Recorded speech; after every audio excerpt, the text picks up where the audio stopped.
Se você puder abrir a sua Bíblia em Romanos, capítulo 3, versículo 23. Romanos 3, 23. Que diz assim: pois todos pecaram e estão destituídos da glória de Deus.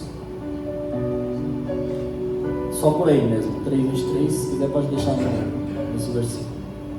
Esses dias eu escutei um rapaz falando da complexidade das conexões que os textos da Bíblia têm um com o outro, né? A capacidade desses textos de se conectarem e formarem uma ideia principal, um tema principal, né? A Bíblia, que é um livro uma coletânea, na verdade, de 66 livros, né, escrita por mais de 40 pessoas ao longo de aproximadamente 1.500 anos, né, e consegue trazer um tema central, que foi louvado aqui, e eu senti a presença de Deus enquanto a gente estava adorando Ele aqui nos louvores, irmãos, né?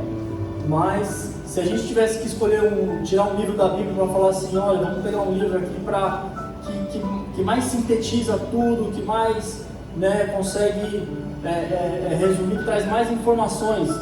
É claro que nenhum livro vai conseguir fazer isso sozinho, por isso que a Bíblia é um quebra-cabeça e ela tem que ser compreendida de maneira completa. Mas o livro que mais se aproximaria disso, irmãos, seria o livro de Romanos. Alguns teólogos já concordam nesse aspecto, justamente pela quantidade de riquezas de informações, né, e profundidade do livro de Romanos. João Calvino disse que se alguém tiver uma boa compreensão de Romanos, terá encontrado uma porta de acesso para os tesouros mais profundos das Escrituras. Então, eu queria tomar como base Romanos, e se tem, dentre todas as mensagens que ele traz, se tem uma mensagem que ele vai falar muito forte aos nossos corações, é a necessidade de transformação. Eu achei tremendo que os louvores já vinham nessa pegada, né? E aí o pastor Edson, quando pegou o microfone, falou disso, de transformação, e eu falei, obrigado, Senhor, por estar confirmando, glória a Deus por isso. E aí o apóstolo Paulo, que foi quem escreveu esse livro de Romanos, né? Logo no capítulo 1 ali, até o capítulo 3, logo no comecinho, ele vai trabalhando a ideia de que existe uma má notícia, né, que a gente pode chamar de más novas. Talvez você já tenha escutado falar do termo boas novas. Esse é um termo bem difundido na Bíblia, você encontra em várias passagens. Por exemplo, em Romanos capítulo 10 vai dizer como são formosos os pés daqueles que pregam as boas novas, né? Mas existem dois tipos de boas novas que seriam boas notícias. Existem dois tipos. Existe aquela que eu poderia chamar de uma boa nova simples, e a boa nova que eu apelidei de boa nova 2.0, boa notícia 2.0. Né? Por exemplo, se você tem ali uma boa notícia que não está vinculada a uma má notícia, eu chamaria de ela de uma boa notícia simples. Né? O seu chefe te chama para conversar e te dá uma promoção, e você recebe um aumento de salário, algo que você não estava esperando, imaginando, então não está vinculado a uma má notícia. Por outro lado, a boa notícia 2.0, ela seria tipo assim, dando um exemplo, alguém te liga e fala que o seu marido sofreu um acidente de moto, né? E você vai correndo desesperado para o hospital, porque você não sabe da gravidade daquilo, o que aconteceu com ele. E quando você chega no hospital, você vai correndo para a sala, de repente sai ali o médico, a enfermeira, né? E ela vem até você e fala, olha, fica tranquila, fique em paz, está tudo bem, ele caiu, não aconteceu nada, só teve alguns arranhões. Então essa notícia é uma notícia boa, mas é uma notícia que está vinculada a uma má notícia. Então ela traz um certo alívio para nossos corações. E as boas novas do Evangelho, irmãos, ela é uma boa notícia 2.0, porque ela é uma boa notícia que vem vinculada a uma má notícia. E essa má notícia, do capítulo 1 até o capítulo 3, o apóstolo Paulo vai trabalhando E ele chega no ápice do seu raciocínio em 3:23, onde ele fala: pois todos pecaram e estão destituídos da glória de Deus. Você é um pecador. E nós estamos tão acostumados em ouvir isso, que nós somos pecadores, que nós não paramos para pensar nas implicações, no que isso significa de fato. Ele diz: todos pecaram e estão destituídos da glória de Deus.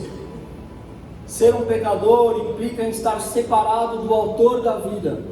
E ele sendo o autor da vida, significa que nós não teríamos vida estando separados dele. E essa falta de percepção a respeito dos nossos pecados, do fato de que somos pecadores, eu diria que um dos grandes agentes causadores disso é o moralismo. Essa palavrinha moralismo. Que moralismo vai ser o quê? Quando nós paramos para nos comparar com as outras pessoas, tomando como base os padrões do mundo, tomando como base as leis do mundo, a ética, a cultura da sociedade que a gente vive. Então nos comparamos com os outros. Isso é o moralismo. Mas Romanos capítulo 12 vai dizer que não vos conformeis ou não vos amoldeis ao padrão deste mundo, mas sejam transformados pela renovação da vossa mente. Então o padrão que nós devemos usar não é o padrão do mundo, mas quando o crente lê esse não vos amoldeis ao padrão do mundo, na verdade ele parece que na mente ele está lendo assim: não vos amoldeis ao padrão do mundão. A gente usa muito esse termo, né? Mundão. O mundão, tal, o viciado em drogas, o cara que está na prostituição, mergulhado na prostituição, as festas, bebedeiras, baladas, né? A gente tem essa mentalidade, é natural. Então a gente imagina dessa forma. Só que aí a gente faz uma adaptação e cria um padrão para dentro do nosso contexto. A gente traz um padrão para dentro da igreja, a gente cria um padrão para nós. E aí nós criamos o nosso padrão, e aí quando a gente olha para fora, muitas vezes pode acontecer que a gente olhar com um ar de superioridade. Nós olhamos para fora do tipo assim: graças a Deus que eu não sou como esses perdidos aí fora. Graças a Deus que eu não sou como esses pecadores. Mas o apóstolo Paulo, ainda no versículo 3, ainda no capítulo 3, do versículo 10 ao 18, um pouco antes dele chegar à conclusão de que todos pecaram e estão destituídos da glória de Deus, ele vai fazer uma descrição detalhada, pouco amigável a nosso respeito. E eu quero ler, ele diz assim, se puder colocar na tela, Romanos 3, verso 10 até o 18. E ele fala assim: como está escrito, não há nenhum justo, nenhum sequer, não há ninguém que entenda, ninguém que busque a Deus. Todos se desviaram, tornaram-se juntamente inúteis. Não há ninguém que faça o bem, não há nenhum sequer. Suas gargantas são um túmulo aberto, com suas línguas enganam. Veneno de serpentes está em seus lábios, suas bocas estão cheias de maldição e amargura.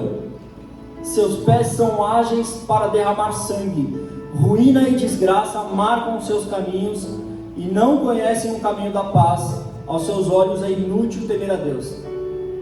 Ele está fazendo uma descrição de nós, pelo menos na configuração original. E aí você pode falar, alguém pode dizer: mas que culpa eu tenho? Se é a configuração original, que culpa eu tenho? Eu não estava lá no Éden, né, quando Adão desobedeceu a Deus e comprometeu toda a humanidade, contaminando a genética humana. Eu não estava lá. Que culpa eu tenho de vir com esse, entre aspas, defeito de fábrica? Mas nós também não estávamos na cruz do Calvário quando Jesus estava sendo esmagado e moído para perdoar os nossos pecados e nos reconectar com Deus. Por isso que Jesus, ele é chamado de o segundo Adão. Se o primeiro cabeça de raça, que era o Adão do Éden, contaminou toda a humanidade, então agora nós temos um segundo cabeça de raça, que permite que o homem agora não viva mais pela carne, mas viva pelo Espírito, e mortifique as obras da carne. Aleluia, Deus. Glória a Deus. Agora, nós não podemos abraçar a boa notícia do Evangelho, nós não podemos abraçar essa verdade e viver intensamente essa verdade, se nós não estivermos plenamente convictos da primeira má notícia. Porque o amor de Deus por nós é algo que deve nos constranger. Eu acredito piamente que muitas vezes um grande problema que acontece com algumas pessoas é que elas não são constrangidas pelo amor de Deus. Elas sabem que existem, escutam falar, mas não são constrangidas, porque elas não têm noção do que de fato elas eram e de como que Deus amou elas, qual era o estado delas quando Deus as amou. Tem uma passagem na Bíblia que vai dizer assim, eu não anotei aqui, mas diz assim: o amor de Deus para conosco se prova no fato de que Ele morreu por nós enquanto ainda éramos seus inimigos. Então a falta dessa percepção vai nos tornar um pouco soberbos, porque eu me amo. E se alguém chega para mim e fala, Deus te ama, eu falo, excelente, Jesus te ama, ótimo, eu também me amo, então eu vou dar a mão para Ele, agora eu vou ser feliz. Ele ainda vai atender os desejos do meu coração, me abençoar, excelente. Então o amor de Deus deve nos constranger. 2 Coríntios capítulo 5 vai dizer assim, que o amor dele nos constrange. Ele morreu por todos para que aqueles que vivem já não vivam mais para si mesmos, mas para aquele que nos amou. Esse constrangimento, essa compreensão, essa sensibilidade de que Deus nos amou enquanto estávamos perdidos, faz com que nós percamos, não sei se é certo falar esse verbo assim, a gente venha perder o interesse de viver para nós mesmos e passar a procurar compreender qual é a vontade de Deus e viver para a glória dele, porque afinal de contas tudo é por meio dele, por dele, para ele, e dele são todas as coisas. Glória a Deus. E eu quero lembrar aqui aquela história do rico e do Lázaro. Não sei quem já ouviu, mas o próprio Jesus ele vai falar de dois homens. Um era o homem rico e ele não dá nome para o homem rico, é homem rico, né? já denotando que tinha um problema ali. Aqui no céu esse homem não tem um nome, o nome dele não está registrado aqui. Aqui a gente não tem conhecimento desse homem, é só um homem rico. E aí ele fala também de um outro homem que se chamava Lázaro. E aí a Bíblia fala que o homem rico, ele era alguém que se vestia com roupas finas, que participava de banquetes luxuosos. O texto dá a entender que ele tinha muitos amigos, familiares, tinha um networking bacana, era bem quisto, era querido, né? Um homem de reputação. E Lázaro, um mendigo, com suas chagas, com seus sofrimentos, alguém à margem da sociedade. E aí Jesus vai contar que os dois morreram, e o homem rico, ele foi para o inferno, foi para o Hades. Já o Lázaro foi para o seio de Abraão. E sabe, essa história chama muita atenção, porque a Bíblia não fala dos pecados do homem rico, não cita nenhum pecado. A gente não pode confundir estar conseguindo sucesso em algumas coisas. A gente não pode confundir a calmaria da nossa vida, as circunstâncias favoráveis, com a aprovação de Deus. A gente tem a tendência de olhar para nós e falar, puxa, está tudo tão bem, acho que Deus está me abençoando. Porque se a gente olhasse para para aqueles dois homens antes deles morrerem, a gente olharia para o homem rico e falaria: nossa, como esse cara é abençoado. Nossa, Deus está na vida dele. E olharia para o mendigo e pensaria: esse cara fez alguma besteira, está colhendo as consequências, deve ter cometido muitos pecados. Mas a verdade é que aquele homem rico, ele estava cego quanto à condição da sua própria alma. Ele não percebia o que estava acontecendo dentro dele mesmo, a frieza do coração. Ele estava perdido na sua cegueira. Por isso que Tiago, capítulo 4, verso 9, vai dizer: senti as vossas misérias, sintam, tenham percepção das vossas misérias, lamentai e chorai, transformai o vosso riso em pranto. Há tempo para todas as coisas debaixo do céu. Há tempo para sorrir e há tempo para chorar. E vocês se lembram daquele anjo da morte que desceu sobre o Egito? Talvez todos conheçam a história de Moisés, que abriu o Mar Vermelho. Essa história é bem conhecida, para o povo de Deus passar. Antes disso, o povo de Deus estava sendo escravizado no Egito. E Moisés foi levantado justamente para libertar esse povo do Egito. E aí Deus fala que vai enviar as 10 pragas. Bem famosa essa história, os gafanhotos, as rãs, a água se torna sangue. E a última praga, Deus iria enviar o anjo da morte, que iria passar nas casas e iria matar o primogênito das famílias. E aí Deus dá uma instrução para Moisés. Fala: olha, diga ao povo que passe sangue, mate um cordeiro e passe o sangue do cordeiro no batente das portas. E sabe o que eu vejo aqui? Convenhamos, Deus não precisaria o anjo não precisaria de um sinal. Deus poderia simplesmente falar para o anjo: olha, vai lá, poupa os hebreus e entra na casa dos egípcios. E faz o que tem que fazer na casa dos egípcios. E na nossa cabeça, quando a gente lê essa história, desde pequeno, eu enxergava como um povo bonzinho, que era o mocinho da história, e um povo vilão. Os hebreus são os mocinhos e os egípcios são os vilões. Mas a verdade é que, se não tivesse o sangue do cordeiro ali no batente das portas, o anjo também entraria na casa dos hebreus. A verdade é que, sem o sangue de Cristo, nós estamos perdidos. Quando Jesus voltar nos céus, trazendo...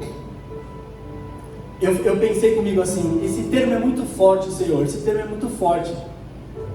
E o Edmilson usou esse termo aqui quando ele estava ministrando louvor. Eu falei: Deus está confirmando, é isso mesmo. Quando Jesus voltar, trazendo a santa ira de Deus para fazer julgamento, se Ele não nos encontrar lavados e remidos no sangue do Cordeiro, a casa vai cair. Aleluia. Então, há uma necessidade de transformação. Leonard Ravenhill diz que Jesus veio para os pecadores, mas voltará para os arrependidos. E existem dois movimentos de transformação: ou você está sendo transformado de acordo com os padrões do mundo, ou você está sendo transformado de glória em glória segundo a imagem de Cristo. Não existe uma zona neutra. Não existe como você ficar parado, estagnado. Há uma guerra do lado de dentro, que é a nossa carne contra o espírito, e há uma guerra do lado de fora, que são as trevas contra a luz, e a gente não consegue ficar apático a toda essa situação. Ou nós seremos transformados a conformidade do mundo, ou de glória em glória. A Bíblia diz em Provérbios que a vereda do justo é como a luz da aurora, que vai brilhando cada vez mais até se tornar dia perfeito. Ali no quadro, o primeiro quadro, se eu não me engano, que tem aqui na igreja, Jesus ele dá uma ordem para os seus discípulos. Ele diz: façam outros discípulos e ensinem eles a guardar tudo que eu vos tenho ordenado. Aí de repente alguém pode falar: irmão, mas isso está soando um pouco legalista.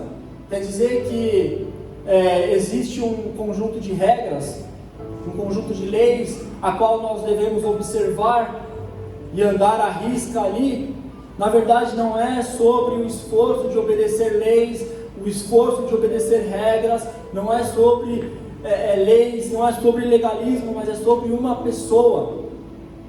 No mesmo versículo que ele diz, ensinem a obedecer os meus mandamentos, ele diz, e eu estarei com vocês todos os dias da vida de vocês.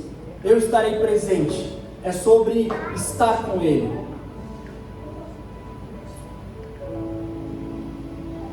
Segunda Coríntios capítulo 3 vai dizer, se nós, com os olhos descobertos, contemplarmos a glória do Senhor, seremos transformados. Se nós, com os olhos descobertos, esse é um ponto importante, porque muitas vezes nós estamos próximos de Deus, nós estamos ali ouvindo a respeito de Deus, nós não o abandonamos, não negamos a fé nele, estamos de alguma forma contemplando Ele, porque se com o rosto descoberto devemos contemplar a glória de Deus, é porque também podemos contemplar Ele de alguma forma com o rosto coberto, com algum tipo de cegueira espiritual. Por isso que lá em Apocalipse, quando Jesus manda escrever uma carta para a igreja de Laodiceia, ele vai dizer assim, olha, vocês dizem no coração de vocês, estamos ricos e fartos e prósperos, e não era nem tanto numa questão financeira, mas espiritual. A nossa alma está próspera, estamos ricos, olha o nosso desempenho, olha o que temos feito. E aí Jesus conclui dizendo, o que vocês não sabem é que na verdade vocês estão cegos e nus, que vocês são miseráveis. Mas ele traz uma solução, ele diz, sugiro que vocês comprem colírio de mim para limpar os vossos olhos, para que vocês possam enxergar a minha glória. E à medida que vocês contemplam a minha glória, vocês serão transformados. Uma passagem que chama muito a minha atenção é quando Filipe vai chamar Natanael, porque Filipe encontrou Jesus, ele ficou empolgado, e aí ele vai chamar Natanael, e ele fala, Natanael, você precisa vir comigo, que eu encontrei. Mas ele não fala assim, Natanael, eu encontrei uma teologia nova, eu encontrei uma revelação nova, eu encontrei uma interpretação nova das Escrituras. Ele não fala nada disso. Ele fala, eu encontrei Ele. Venha e veja. A hora que você olhar para Ele, a hora que você ver a face dele, a hora que você ouvir a sua voz, contemplar a sua face, você vai entender do que eu estou falando. Sabe, muitas vezes nós estamos, hoje em dia tem tanto conteúdo de qualidade na internet, pregações, e é uma bênção, irmãos, eu consumo isso, eu gosto de ver umas pregações, de ver uns conteúdos ali, mas também pode ser uma armadilha, porque às vezes a gente está adquirindo conhecimento, e estamos ficando inchados de conhecimento, mas não estamos nos derramando aos pés de Jesus, não estamos buscando a sua face, estamos ocos por dentro. Aleluia, Deus. Nada, irmãos, como a velha e boa leitura da palavra. Nada como a velha e boa porta fechada e como os velhos e bons joelhos no chão. Para que nós possamos conhecê-lo. É sobre conhecê-lo. É tudo sobre conhecê-lo. Glória a Deus. Aleluia. Ele disse, num determinado momento ele falou assim, muitos naquele dia dirão para mim, Senhor, nós pregamos em teu nome, nós louvamos em teu nome, nós expulsamos demônios, nós curamos enfermos em teu nome, mas eu vos direi abertamente, apartai-vos de mim, porque eu não vos conheço. É sobre conhecer a Cristo. E eu acho que uma coisa que é interessante a gente refletir é que, por exemplo, em 2 Timóteo ele vai dizer assim, toda a Escritura é inspirada por Deus, apta para o ensino, para a correção e para a instrução na justiça. Eu não consigo, para mim não faz sentido alguém que vive à parte da palavra de Deus, não bebe da palavra de Deus, não se alimenta da palavra de Deus, chegar naquele dia do juízo final e ser declarado como justo, não faz sentido, irmãos. Aleluia. Queria pedir para você se colocar de pé. Glórias. Queria fazer uma oração. Se você puder fechar seus olhos.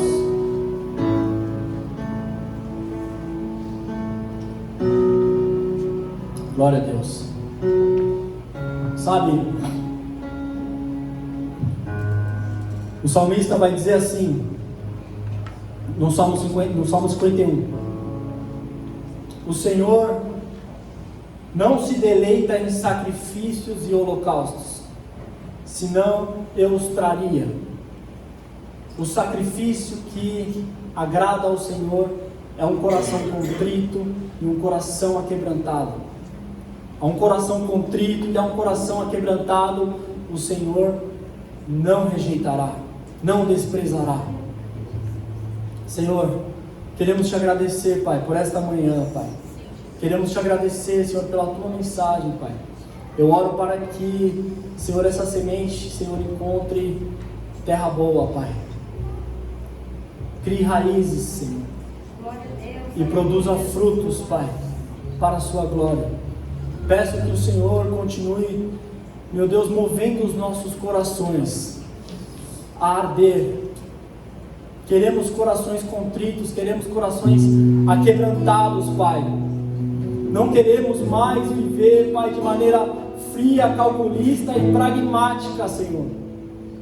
Não queremos mais viver de maneira religiosa, Pai, cumprindo protocolos, Pai.